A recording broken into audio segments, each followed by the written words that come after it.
Hello and welcome to this episode of Smashing the Sudoku with me, Thomas Snyder, also known as Dr. Sudoku. We really appreciate when you like, comment, or subscribe on these videos. It definitely brings more attention to the channel. And keep the listener questions coming in. Today's comes from Ivan I, who asks, what is my least favorite part of puzzle hunting? Well, like a lot of things, my least favorite thing is the opposite of my most favorite thing about it. So my most favorite part of puzzle hunting is solving with other people, like problem solving with diverse groups of people, collectively having our ideas resonate together and get to a final answer. The resonating brains, the aha moments are the joy of puzzle solving and puzzle hunting in particular. The opposite of that is when our ideas aren't resonating, they're more dissonant with each other. And if I can think of a certain kind of solver whose ideas will always be dissonant with mine, it's spaghetti brain. I don't mean to poke too much at this. There's a game that Eric Berlin, I think, coined for the National Puzzlers League and other places called Spaghetti, where you randomly choose 4 or 5 words and you then let solvers add 1 or 2 more into it and come up with like a meta puzzle that would explain how those words link together and some cool property that goes alongside it. And the thing is, the free associations you make that way are rarely actually that interesting or that cohesive. And so they're also, when you're actually solving meta puzzles, that random free association is not as good. Spaghetti brain will often get you to places where my like more rational brain would say, that's 100% certain to be noise. Why don't you work in this other tab over here and let the adults play over there? And by the time I'm starting to describe where the adults should be playing, I'm neither being an adult, but I'm certainly now in a point where I'm like combative with another team member, and those aren't the fun moments of puzzle construction. And that's where I was trying to come up with a spaghetti western story to tell about this. I only found a non-spaghetti western. So there's Elmore Leonard wrote a short story that was made into films 2 different times, and the film has a particular clock time in it that is a key part of that theme. And so a spaghetti brain version of this to say, oh, that could be like a semaphore. So like this is a W, and then a double spaghetti brain would be, oh, semaphore, I heard the number 4. Let's just take the 4th column of all these words. And it's like, there's nothing that semaphore suggested which said the 4th columns are important. And there's also not anything that's yet said you need semaphore in this puzzle. What you have is a clock time. And so let's look at the other answers before we jump to a bad pattern. And if the other answers are often 2-digit numbers or 2 numbers, maybe there's something important about having 2 numbers and one of them be a double-digit number, which explained this non-spaghetti western was what the non-spaghetti brain wanted to tell you about for this week. And so anyway, that's maybe nonsense again, but if you're into signal, not into noise, please don't play with me if you're going to bring spaghetti brain to the table. Like let's think better. Let's know when we're not resonating ideas together, and let's sort of pause and agree on certain assumptions. That's where, like, again, I want to anchor to the actual point of today's video, which is to talk through 2 puzzles with you, a cave and an arrow Sudoku, and they're 2 really important genres in my life and puzzle types I really, really love. I set my own goal to try to get through this video without making any puns about being in the bag or like we're going to go the OK Corral and have a shootout, and I've already failed on this one. So there are lots of other names for this puzzle. We call it cave. But I also want to know if I'd remember any specific things about either puzzle. And just looking at this first one, there's a great orientation of all these 10s around except for this 1 8. So my guess is there's something special at the top, and certainly something special about all these 10s to be thinking through.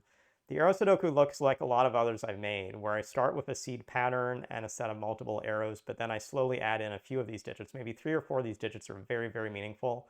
And then the rest are positions. I figure I could put the rest of the 1 to 9 set. So that this is a 1 to 9 set says at least some, but not all of these numbers are required. The rest may just have been there to complete a 1 to 9 set, or take a puzzle of 2 answers and give it 1 answer. But the low numbers and high numbers are probably meaningful there. So we're going to go through and start with the cave puzzle as the first thing to be solved. And its title is an almost perfect 10. That again goes to these outside clues. And the only obvious mark off I see from a single clue is this one. The 2 can't extend into the 3. There are these diagonal positions that don't do anything yet to be forcing. This looks like a puzzle that's going to be taken from maxes near mins and where they have limited connectivity. And once they join together with something else in the frame, let me show you what I mean. Like this 10 is either 1 cell vertically, like just here, or it's 2 more cells vertically. It's either 1 or 3 in this direction, which means you'd have 4, 5, 6, 7, 8, 9, 10 as a minimum. That actually connects over to here. Now the way this 10 was this or this 10 also is this or this, and this 10 is also this or this, that this can only, these all work together, or they're all shut off together.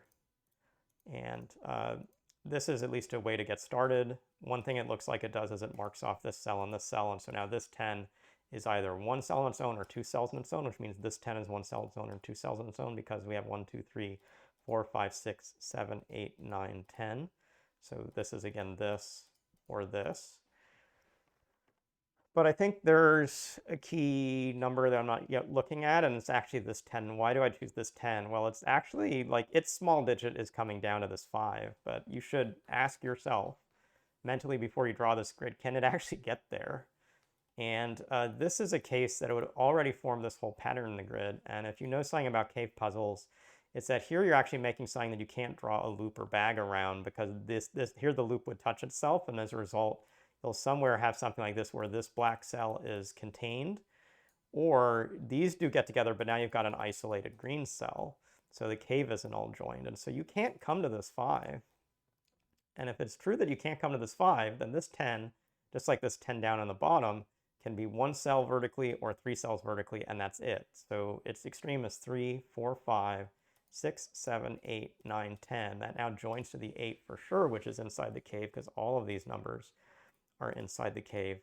And I now have an 8 touching to those two 10s. That means this 10 is always at least, this is 2 longer, this is 2 longer. If this 8 right now isn't taking vertical clues, that's okay, but these 10s have to take these. And in doing that, we now mean this 10 to not be able to take an extra cell, so these are marked off. In doing that, I've now marked this 10, so I have to mark this and this, because they can't take extra, so 10 comes all the way to here.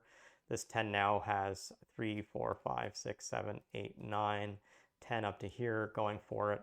And look at something that's fundamentally interesting about where we're at, including if we actually mark in the fact that these are impossible to go to. I only have this cell on the border that I can still escape from.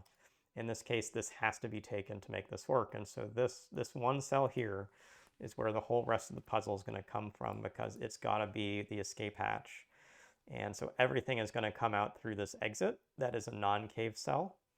I can do a little bit up top with this 8 coming over, so this is now 6 counts. These are filled in, so this is a completed count. I mark this edge near the 10, so I mark this edge and this edge near that 10. This has to be off just for the no 2 by 2 cave rule. This 10 is limited to only taking as many as 5 cells. It can take these 4, or it can take 5 out to this 5. So that's be like 6, 7, 8, 9, 10, always taking these. This is 1, 2, 3, 4, 5, 6, 7, 8, 9, 10, always taking those. The cave rule requires taking to here.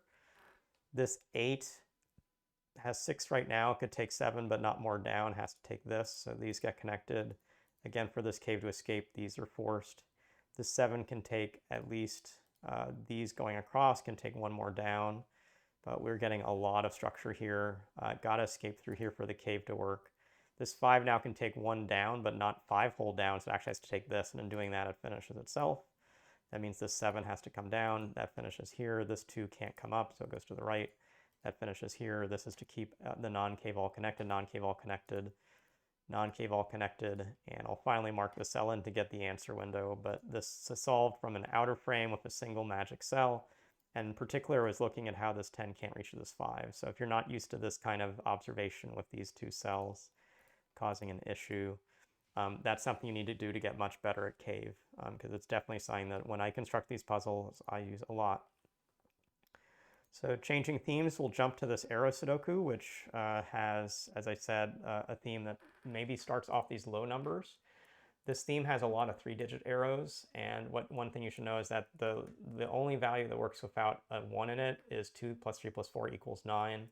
Since a 2 can't be on this arrow, this has to be, it can still be 6, 7, 8, 9. In this case, actually, it can't be 7, but a 1 has to be on this arrow. A 1 has to be on that arrow because of the 3. And actually that means the 6 is well removed. This 1 with 4 plus 5 is too large, so 1 with 3 and then 4 or 5 works, and this will be 1 with 2 and then 5 or 6. So 1, 2, 5 is 8, 1, 3, 4 is 8, those work together. 1, 2, 6 is 9, 1, 3, 5 is 9, those work together. No other way that this corner starts. Is there a different corner to do something more with? Well, I'm looking for where the 9 goes in the grid, because that now means this is a 6, 7, 8.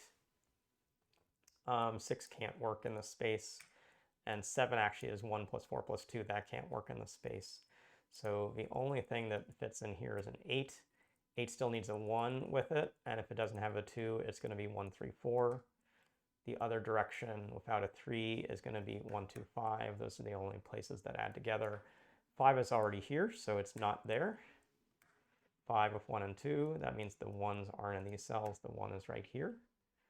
That looks like a good number of 1s now in the grid to do some stuff with. So I'll start by seeing that I have to place a 1 here. I can place a 1 in either of these cells, but it's going to have to be not on the circle. That puts a 1 here. And then coming up top, I again don't want to put in the circle, so it's here and here. So all of these are 1s. That means this is a 2. Does that give me anything more helpful? Well, actually, this 1 is now clearing out this arrow that we said. If it's not with a 1 in it, it has to be 2, 3, and 4. That gives 9. And we've got 6, 7 in these cells.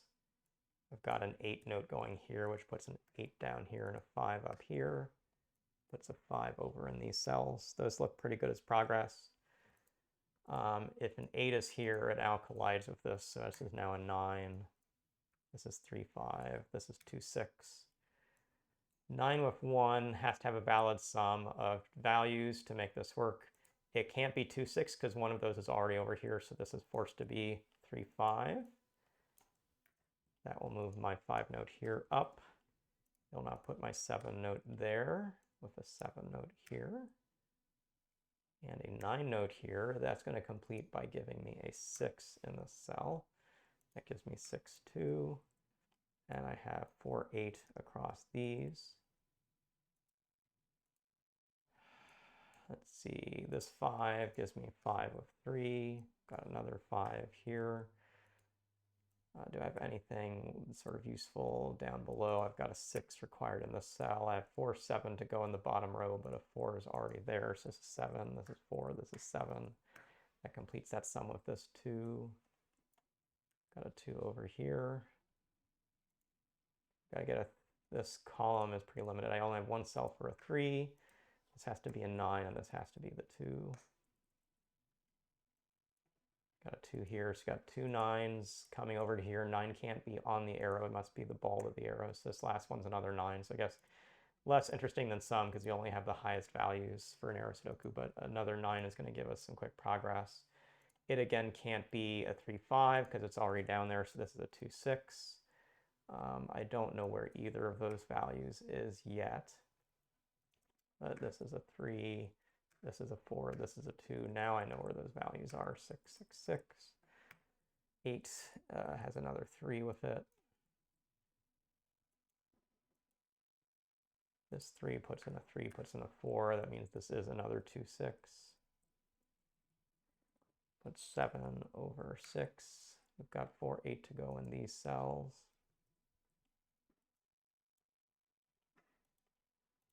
This may be a good time to finally look in the center cell. So right now, this is a 3 or a 7. It's not a 5 because that's already pointed at, and it's not a 9 because 9 isn't going to add up for these. This 3 would put in another 6 in the cell, but the 7 puts in a 2, so that's now this 2, 6 coming across. That 7 puts in this 7, puts in this 7, puts in this 7, 7, 9. We have 5, 8 across the top. That puts in a 4, puts in a 6. That puts in an 8, puts in this 4, puts in this 4, puts in this 8, 8, 4, 4, 9, puts in this 9, puts in this 9. This was 5, 3 in some order. The 8 coming up puts 8, 3, 3, 5, 5, 5, 3. And we're through to the finish of this puzzle too. So hopefully you enjoyed seeing the different approaches to cave and to arrow Sudoku. Hopefully my brain was resonant with yours, so you were getting examples of non-spaghetti brain and not the opposite. Thanks, and we'll see you again soon.